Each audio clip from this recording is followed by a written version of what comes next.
Hey! Eh bien salut à toutes et à tous, j'espère que vous allez bien. On se retrouve aujourd'hui les amis pour une petite réaction pas piquée à hanneton sur la vidéo de Magnus qui s'intitule La descente aux enfers de Shia LaBeouf à cause de Transformers avec un gros point d'interrogation. Avant de commencer cette vidéo les amis, n'hésitez pas, abonnez-vous, likez la vidéo, partagez et commentez. Ça me fera extrêmement plaisir et ça me soutient énormément. Et moi, je vous prends pas plus de temps que ça. Un bon visionnage à vous. Ok, c'est parti pour la descente aux enfers de Shia LaBeouf. À cause de Transformers. On va regarder ça. En 2007, il s'est révélé au monde dans le premier film Transformers réalisé par Michael Bay. Alors qu'un avenir radieux semblait s'ouvrir à lui, Shia LaBeouf a depuis une quinzaine d'années connu un déclin assez spectaculaire, reniant la saga qui l'a fait connaître et étant aujourd'hui encore au centre de polémiques et problèmes judiciaires en tout genre. Mais alors, qu'est-ce qui est arrivé à Shia LaBeouf? Mais surtout, comment est-ce que les films Transformers l'ont peut-être précipité vers sa chute, celle d'un acteur au grand potentiel, détruit par le système hollywoodien? Mais avant que cette vidéo commence, je vais vous parler du partenaire officiel de celle-ci. Comme d'habitude, excusez-moi, mais au pire, vous irez, lien dans la description, il y aura sa vidéo originelle, et puis bah, vous pourrez regarder au niveau de sa sponsor, voilà. Mais nous, ça nous intéresse toujours pas. Originaire d'un quartier défavorisé de Los Angeles, Shia LaBeouf se fait connaître grâce à Disney Channel au début des années 2000, Mais non. dans la série Even Stevens où il tient le rôle principal. Il commence à obtenir quelques petits rôles à Hollywood dans le même temps, ce qui lui vaut d'être repéré par nul autre que Steven Spielberg. Et ça tombe bien car à la même période, une adaptation cinématographique d'un des dessins animés d'enfance de l'acteur est en préparation. Transformers. Alors que Michael Bay est déjà engagé à la réalisation, Spielberg lui propose donc de faire passer une audition à Shia, une audition qui sera couronnée de succès. LaBeouf est donc engagé pour incarner Sam Witwicky, personnage humain principal censé adapter Spike du dessin animé G1, un jeune humain lambda qui servira principalement d'identification au public visé. Le tournage de Transformers se déroule donc en 2006, et l'acteur semble avoir été parfaitement casté. Du haut de ses 20 ans à l'époque, il s'investit dans son personnage comme jamais auparavant, et apprend à interagir avec des robots en images de synthèse comme Bumblebee. C'est vrai qu'il avait 20 piges en fait, hein. Tu me diras, incarné et encore, ouais, après c'est ça le problème. Regarde, tu vois, 20 ans, tu vois, t'as vu? En fait, des moments, il y a des personnes vraiment, enfin, c'est une dinguerie. À 20 ans, t'as l'impression que t'es limite un bébé alors que t'es adulte. C'est une dinguerie. Véritable défi qu'il relèvera plutôt bien. Pour Shia, Michael Bay lui a permis d'être entièrement lui sur ce tournage, en plus de se projeter dans un script à l'ancrage émotionnel fort, toujours selon ses dires. L'archétype que représente Sam Witwicky, celui d'un adolescent un peu loser qui va vivre de grandes choses, lui convient parfaitement.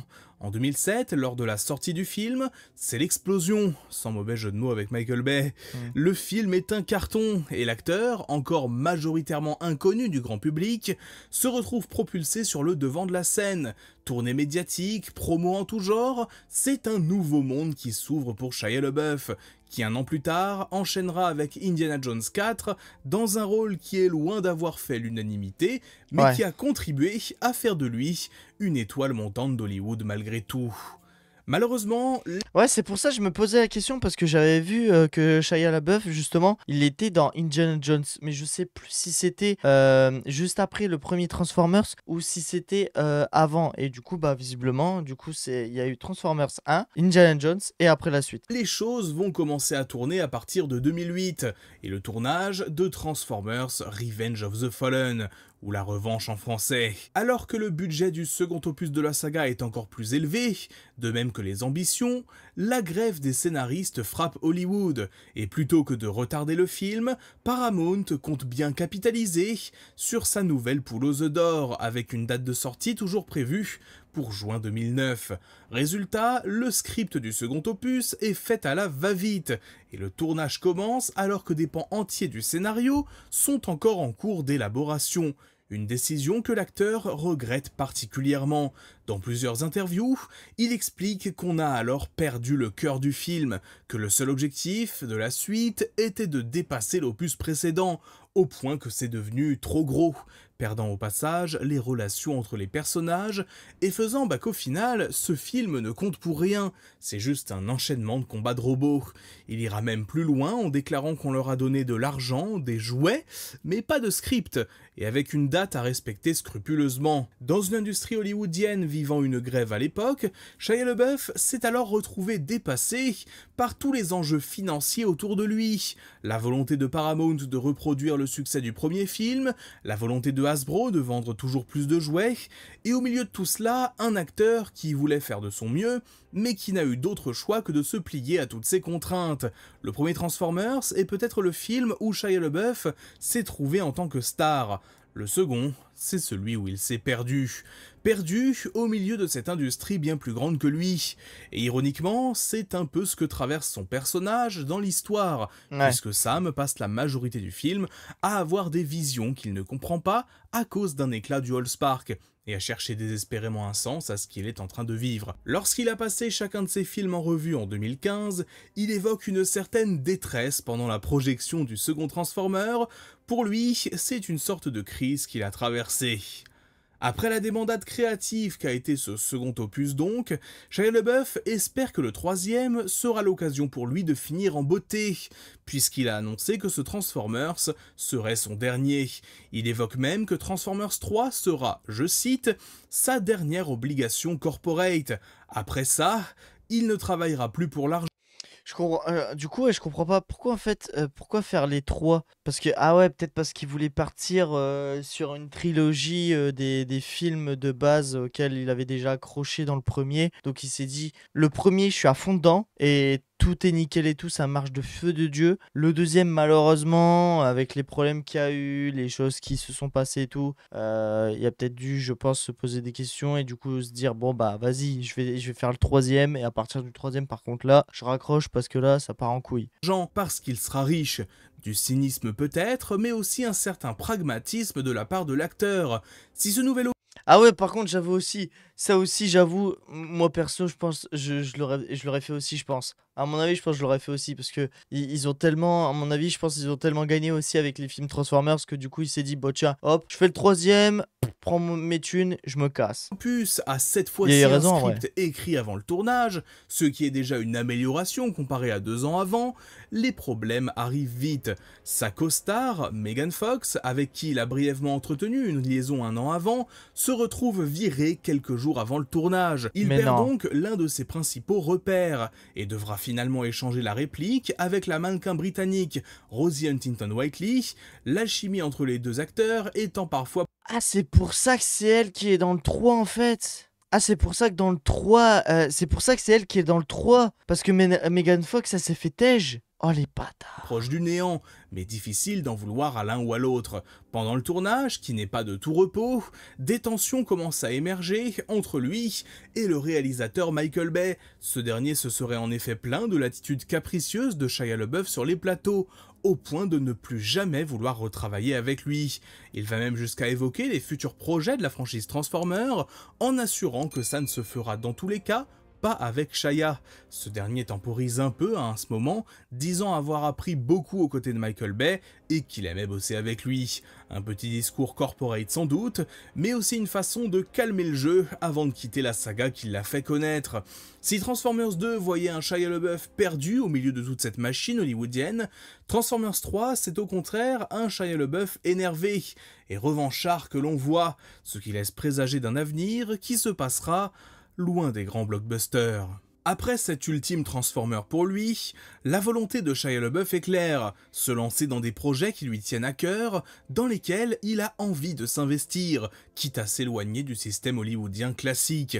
Et donc juste après, il est parti sur quoi? Parce que c'est vrai que j'avoue que personnellement, après du coup les Transformers, je l'ai plus vu à l'écran. Enfin, en tout cas, très peu de fois en fait. Genre sur très peu de films, je l'ai vu sur très peu de films. Donc je pense qu'à mon avis, il va énoncer des films. Et ses premières années semblent aller dans ce sens, avec des rôles dans des petits projets indépendants ou des films à plus petit budget mais toujours à Hollywood, qui lui vaudront de renouer avec une partie de la critique, s'ouvrant à tous les genres et tous les types de longs métrages. Après le succès commercial grâce à Transformers, c'est peut-être le succès critique qui s'ouvrait à lui. Malheureusement, une facette de l'acteur encore peu connue se montre au grand jour, celle d'un artiste rebelle n'hésitant pas à publiquement critiquer ou attaquer l'industrie hollywoodienne dans son ensemble. Il déclare par exemple ne pas apprécier les méthodes de Michael Bay sur les plateaux de tournage, malgré toute l'admiration qu'il peut avoir pour lui. De même, il sort la sulfateuse contre Steven Spielberg, qu'il estime être moins un réalisateur qu'une putain d'entreprise, dans une interview publiée en 2016, et estimant que sa seule collaboration positive avec lui fut dans le cadre du premier film Transformers. Mais la plus grosse balle qu'il va mettre, c'est probablement celle destinée directement à la saga Transformers en elle-même. Il décrit à plusieurs reprises ces films comme inutiles et qu'il les déteste. Je cite, en 2018, il en rajoute une couche lors d'une interview, trouvant qu'il s'agit de films, je cite, sans importance, désuets, allant même à l'opposé du but qu'il a sur cette planète. Une rupture totalement assumée avec la franchise, mais aussi avec Michael Bay et Steven Spielberg, qui lui a fermé nombre de portes à Hollywood. Et la descente aux enfers de l'acteur ne se limite pas qu'à ses déclarations. À plusieurs reprises, il est alors arrêté par la police à New York en état d'ébriété sur la voie publique ou au volant de sa voiture. Il entame pour cela plusieurs cures de désintoxication qui semblent avoir porté leurs fruits aux dernières nouvelles. Il est également au centre d'une énorme campagne de trolling en 2016 et 2017 avec son initiative He Will Not Divide Us. En effet, suite à la première élection de Donald Trump, il met en place un live avec une caméra affichant son slogan, suite à quoi des utilisateurs de 4chan se sont fixés pour mission de la décrocher et de la retrouver à chaque fois qu'elle sera remise à un autre endroit. Et oui, même quand la caméra ne filmait que le ciel, ils ont été capables de la retrouver, c'est ça aussi la puissance des chômeurs d'internet.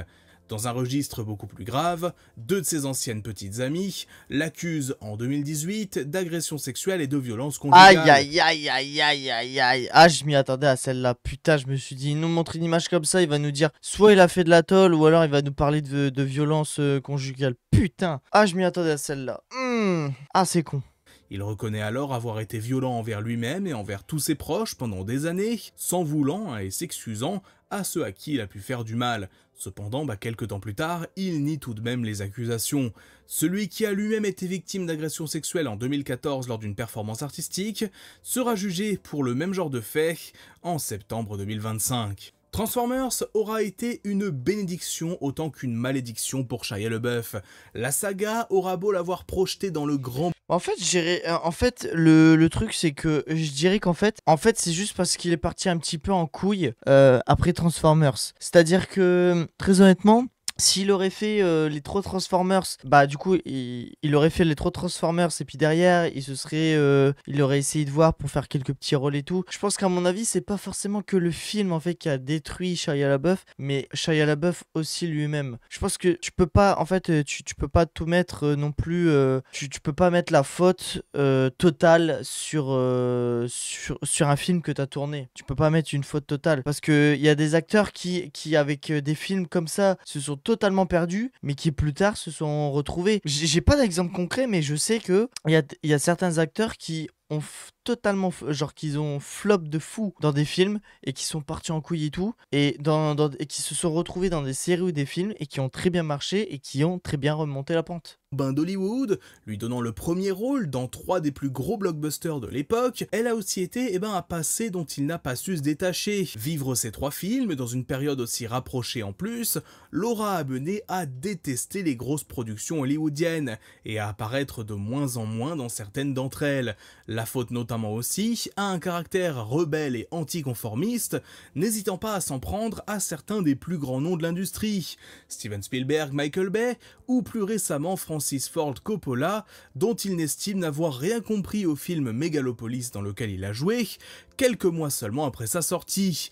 On se souvient aussi du film Don't Worry Darling, où Shia LaBeouf a été remplacé dans l'un des rôles principaux pour des raisons obscures, mais qui semblent liées au fait que l'actrice principale, Florence Pugh, n'était pas à l'aise pour tourner avec lui. Une conséquence peut-être de sa façon d'agir sur les tournages, ayant déjà là aussi fait nombre de dingueries immorales ou carrément illégales. Ses multiples poursuites judiciaires, y compris une affaire d'agression sexuelle et de violence conjugale, font de lui aujourd'hui un exemple typique d'acteur ayant mal tourné. Et s'il serait facile d'accabler les 5 années qu'il a passées dans les films Transformers, qui seraient à l'origine de tout ça et de son rejet de l'industrie, de nombreux contre-exemples existent. Le plus évident est bien évidemment Robert Pattinson, un acteur qui s'est encore plus retrouvé enfermé dans un rôle et une saga pendant de longues années avec Twilight, mais qui au fil des ans a su changer l'image qu'on a de lui, au point d'être aujourd'hui aussi bien une tête d'affiche dans des blockbusters à succès que dans des films plus intimistes. Et alors que les rumeurs d'un retour de Michael Bay font le tour d'internet ces dernières semaines, beaucoup demandent le retour de Shia LaBeouf dans le rôle de Sam Witwicky.